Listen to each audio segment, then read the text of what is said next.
Chapter 23. Bess was right. By mid-afternoon, Hannah had replaced the front bodice, which now fit perfectly. Bess went out back to use the privy.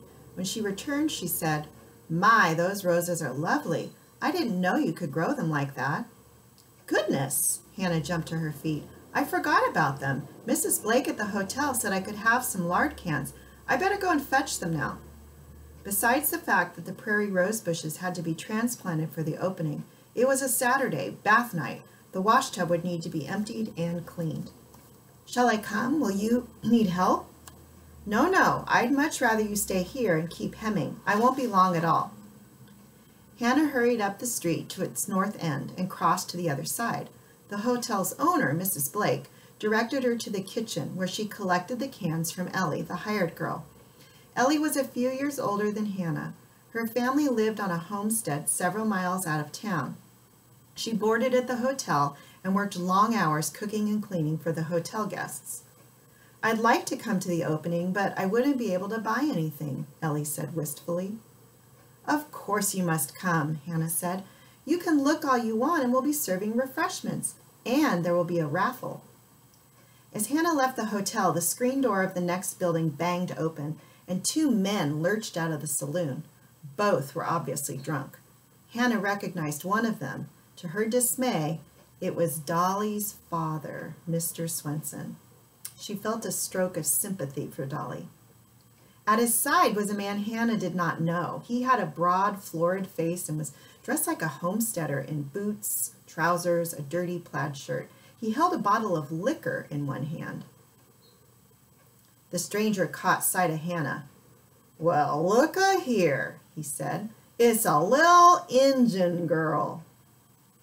Swenson looked at Hannah.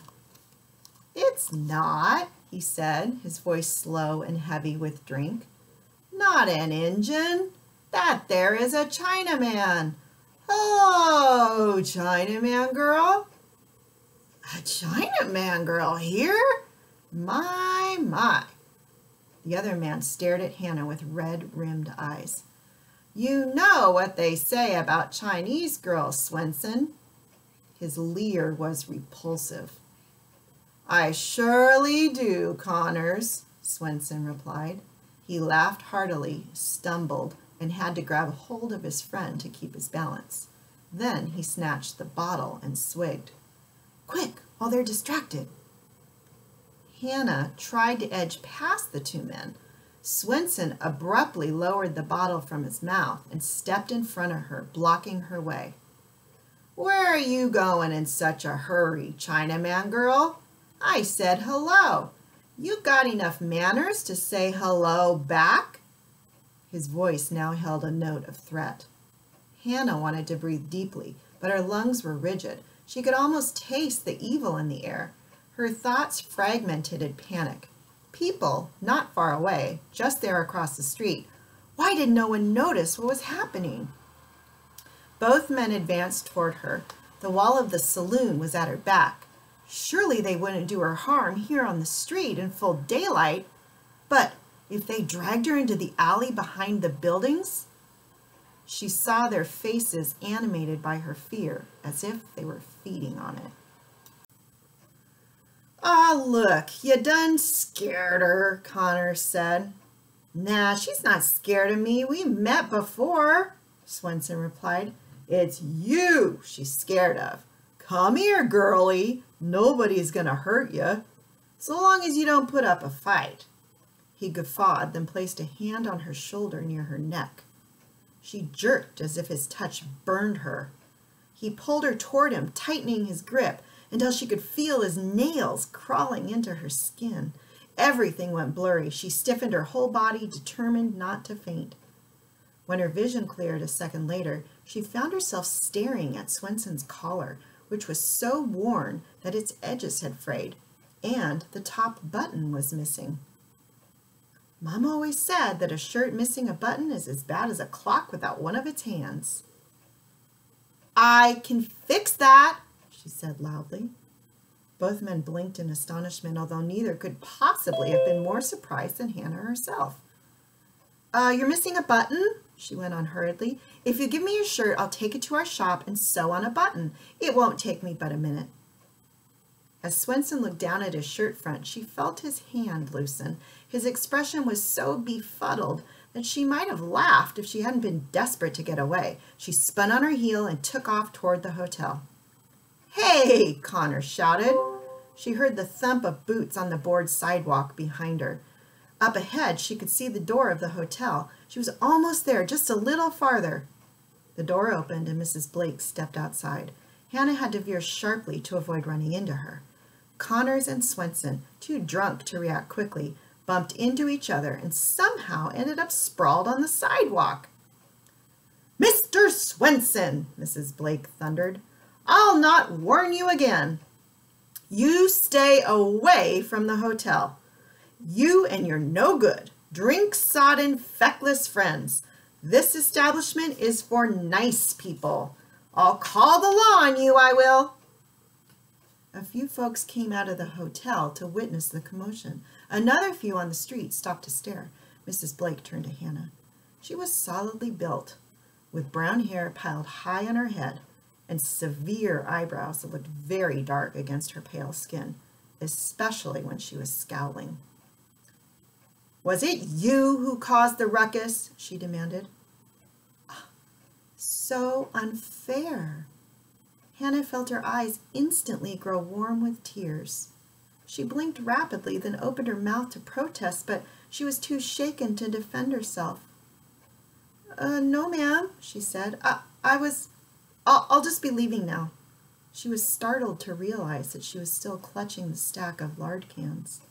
Trembling, she decided to go straight across Main Street. She would not walk past the saloon again. In front of the hotel, a sizable group of men and boys were hooting and jeering, pointing at Swenson and Connors, still sprawled on the sidewalk. "Make yourselves at home down there, boys." "Oh, can't hold your drink, Swenson." "Sweeping the sidewalk with your face. You missed a spot, huh?" Quickly, she crossed the street and ducked behind the wagons and horses tied to their hitching posts. When she looked again, the two men were on their feet, trying to jostle their way out of the crowd while shouting at each other. "Not my fault, you blithering idiot. You're drunker than I am. That blasted Chinaman girl." Then the two turned into the alley. To Hannah's relief, they were soon out of sight. Hannah hurried around to the back of the shop. She did not want to have to talk to Papa. She dropped the lard cans outside the lean-to, then went inside to fetch the trowel. The prairie roses were doing well in the wash tub. All 6 bushes had survived being transplanted. Hannah went down on her knees and started scooping soil out of the wash tub, transferring it to one of the lard cans. She dug faster and faster as tears began rolling down her cheeks. Soon she was just stabbing the trowel into the dirt again and again, weeping, sobbing, with enough mind left to pray that Papa would not come out the back door. Nothing she had experienced before had prepared her for this terror. Despite all the pain of being mocked and bullied in the past, she knew now that her body had always been safe. Swenson putting his hands on her had made her feel so vulnerable, as if she would never in her life be able to find strength again. When the door opened a few minutes later, it was Bess, not Papa. "I thought I heard, Hannah! Oh, my stars, what's the matter? What happened?"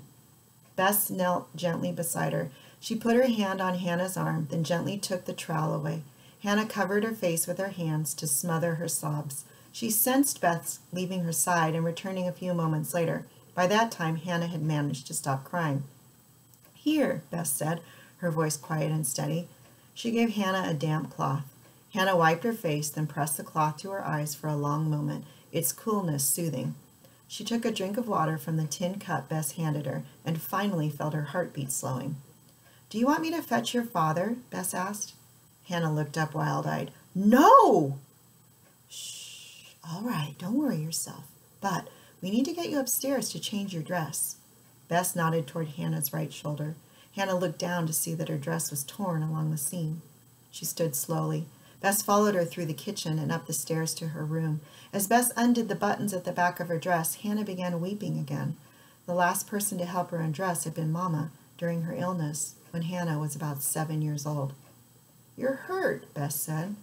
Her voice was still quiet, but now it was tight with anger. Livid finger marks and an ugly scrape marred the skin on Hannah's shoulder. Bess dabbed at the scrape with the damp rag. Hannah shuddered and cringed at the memory of Swenson's touch. "Who did this?" Bess asked. "Mr. Swenson," Hannah whispered. "He was with someone I didn't know. Collins, maybe? No, Connors?" "You need to tell my pa." "No," Hannah said again. "They'll say it was my fault."